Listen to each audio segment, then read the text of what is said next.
Hello, let's talk about Expedition 33. Before I talk about this game's shitty and good sides, I want to talk about my video's name and about how I feel about this game. If you want just a review of this game's strong and weak sides, skip at least time code. Hope you like this video and you'll press something under it. Okay, let's begin with this video's name. I honestly can't take turn-based games seriously. For me, not only every single turn-based game is giga boring gameplay wise, for me they are just a mobile game level quality. But with Expedition 33 the situation is much better, and I will explain why I think like that a bit later. Even though I like this game and I spent 30 hours in it, I still don't understand why nearly every single YouTuber is jerking himself and tells the same thing about this game over and over and over. No really, am I the only one who realized that? Pretty much every single YouTuber who makes a video about this game will talk about literally everything around this game itself.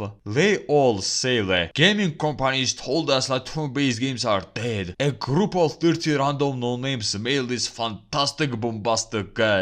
This game is not for the modern audience. This game is not woke. In this game there is no microtransaction. It's not overpriced. It's not bugged. And that this game broke the gaming industry, while this game did things that games should do by default. What an amazing game! No, I'm not joking. On average, in their 10-minute video, 9 of it is them being insane butt lickers, 30 seconds of them dancing or making AD of something, and only 30 seconds is about the game itself. Like holy fuck, I just can't take seriously people who ironically say that you don't understand turn-based games are not dead. It's the big evil companies that forced you to think that way. Believe it or not, I'm in gaming community for a very long amount of time, and I've never seen that people want more turn-based games. But according to those YouTubers, suddenly absolutely everyone is a huge turn-based games fan who desperately missed games like original Final Fantasy games. You want the best example that a very small amount of people give a damn about regular turn-based games? Well, wave your hand to Ruined King.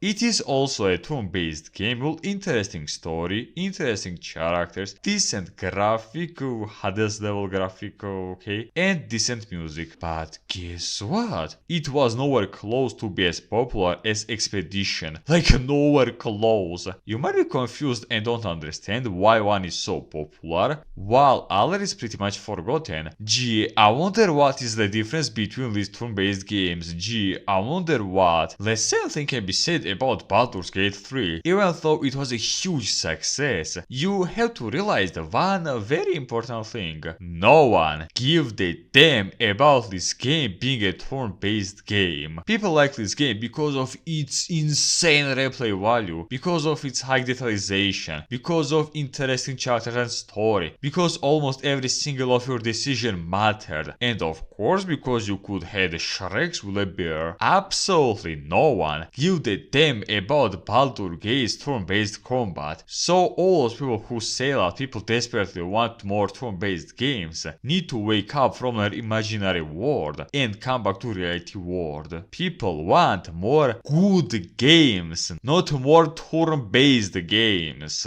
Okay, now I want to talk about this game's aspects more in details. Let's begin with combat system. Like I said earlier, I despise turn-based games, but in Expedition, I 100% enjoy its gameplay, and the main reason of that is parry. Yeah, in order to make a turn-based games more interesting, they made a game that no longer is a turn-based game, which is funny. In this game, during enemies hits, you don't have to just watch how he's beating the shit out of your character. No, in this game you can interact. You can either safely dodge or take a risk and perfect their hits. And if you parry all their hits, you can counter hit them and do a solid amount of damage. And depending on your passives, even heal or buff yourself. There are some hits that you can dodge only by jumping in air, and there are some hits that you can only parry with a W button. And because of all of it, this game is fun. You don't have to just build Mamba Jamba Galaxy fucker set and two-shot everything you see. Well,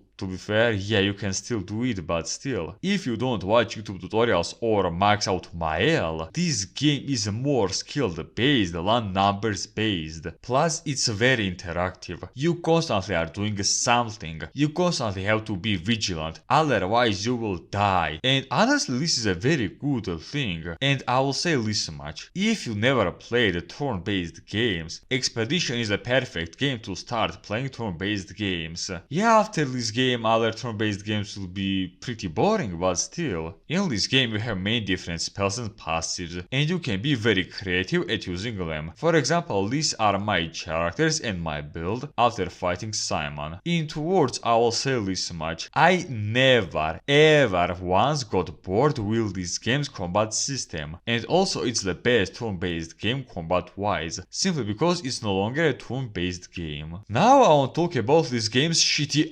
balance. If in early and in mid-game, I have nothing but to say, and despite some challenges or annoying moments, everything seemed normal and fair. But in a late game, and especially during a late game side quests, I 24/7 had a thought that this game was balanced by monkeys from Riot Games. In late game, there is no golden middle. It's either you got one shot while you barely do any damage, or it's oops, Mal casually 2-shot at Simon from full HP. Outplayed, I guess. Objectively saying, in this game there are just way too much broken builds that allows you to demolish bosses. Even I, who didn't really try to play with guides, made pretty OP builds. For example, Mal could nearly spam have 3 million damage void hits, Loon could revive or heal over and over, and Verso either did insane amount of damage or could just poise break bosses from 2 hits. And this without mentioning super moves, in which for example Mal has revive and nearly half HP execution, Loon straight up has a tactical nuke and insane healing,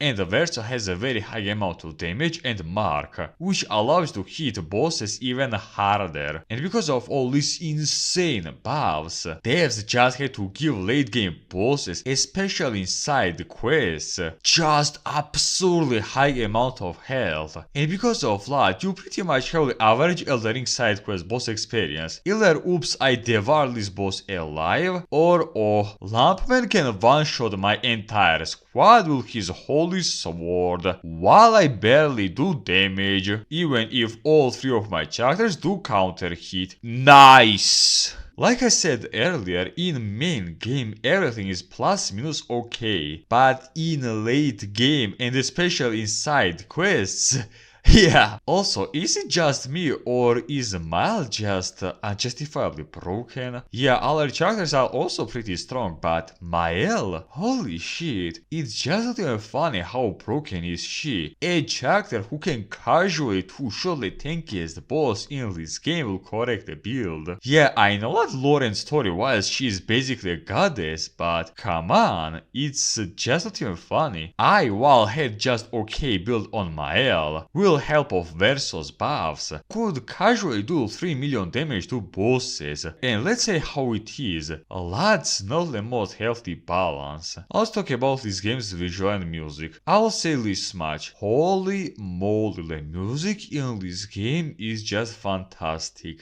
This is Metal Gear Rising Revengeance level music. In this game, almost every single musical theme is a banger. My favorite ones without a doubt are Simon, Dualist, Painter, and of course Lumiere.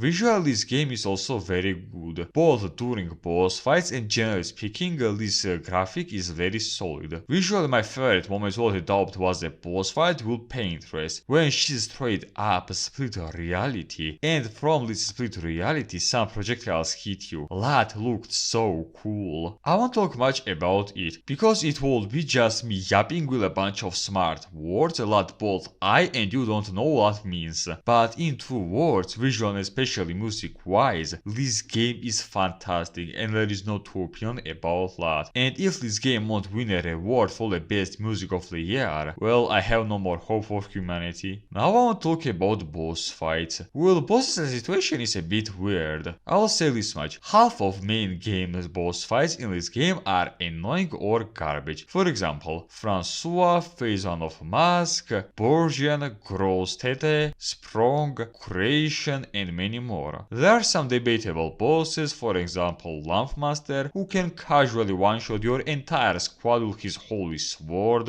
Traumatic, Glissando, Leia who heals 50k if you want perfect parry her every single time, and a few others. But also in this game there are many very good and fun bosses. The bosses that I like the most were Alicia, Renoir, Paintress, Sirene, Phase 2 Mask Keeper, Tisseur, and of course Dualist. I honestly think that Dualist is the best boss of this game, because come on, his pontifical Witcher style theme.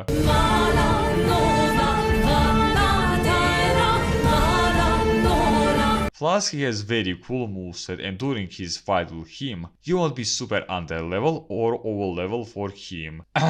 Simon?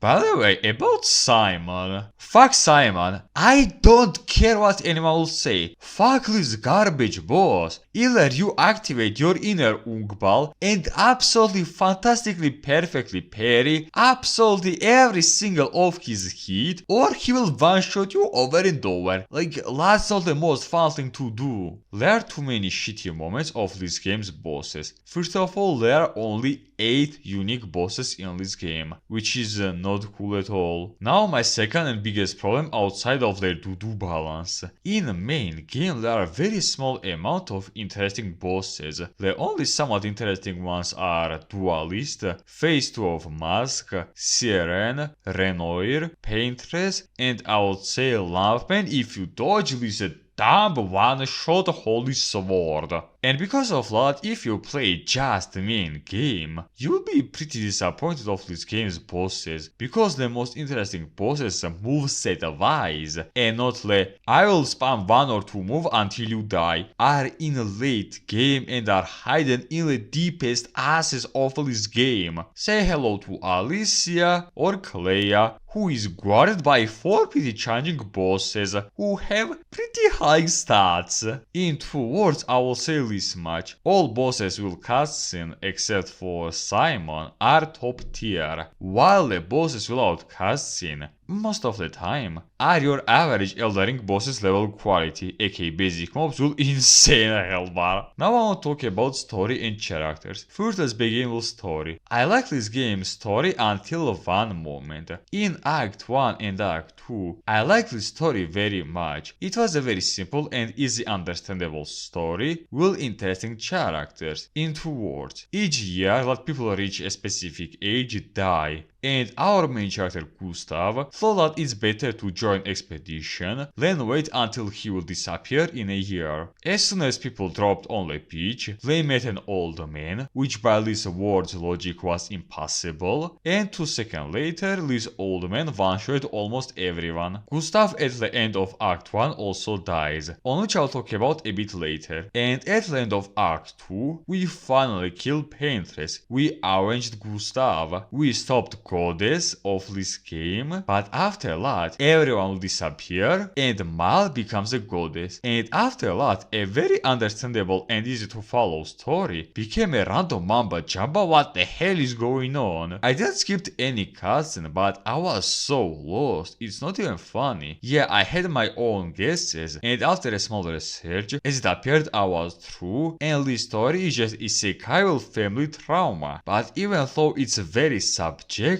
I didn't like how this entire world is the Miles family's fanfic. It kinda devalues of all characters suffering, because they are fake, they don't exist, they are just Miles and her family's sick fanfic. That's not the most pleasant feeling. Now about characters, I would say that they are decent. Yeah, they are devalued at the end of the story, but they still are very fun, charismatic, memorable, and interesting. But there is one thing I don't like about it outside of their Yeah. Verso and Gustav. I don't like how our main character, aka Gustav, was killed. His death felt like a cheap way to make a character development for Mael. Because his death was so easily avoidable, it's not even funny. And 10 seconds later after his death, we got Verso, who nearly looks like Gustav, acts like him, has a similar moveset, is also a brawler for Mael, and uses the same weapons as Gustav. Not sure about you, but until the very end, Verso felt like a cheap knockoff of Gustav, which was a very shitty moment for me. Maybe just me, but I think that killing Gustav was a pretty dumb decision. Okay, let's have a small conclusion. Even though this game has many shitty moments, I would say that this game is very good, which was a huge surprise for me honestly, because my expectations were pretty low, but this game was indeed very good. And I'll quickly ask one very simple question. Does this game deserve all the hype? And should this game win Game of the Year award? Well, kinda. I will say this much. Among all games that were released or are planning to be released, this is the second best one. I still believe that a game that will win Game of the Year award will be Elden Ring $40 mod. I was acting.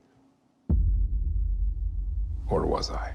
Yeah, it was a good joke, I know. A Game of the Year winner of this year will be Split Fiction. I have no doubt about that, but again, they are pretty 50-50. I won't be surprised if Expedition will win Game of the Year award, but honestly, I have my money on Split Fiction. Well, that's pretty much all I want to say. Type what you think about Expedition or about my video. If you like it, press something under it. With this, I'll say bye bye to you, and I will see you next time.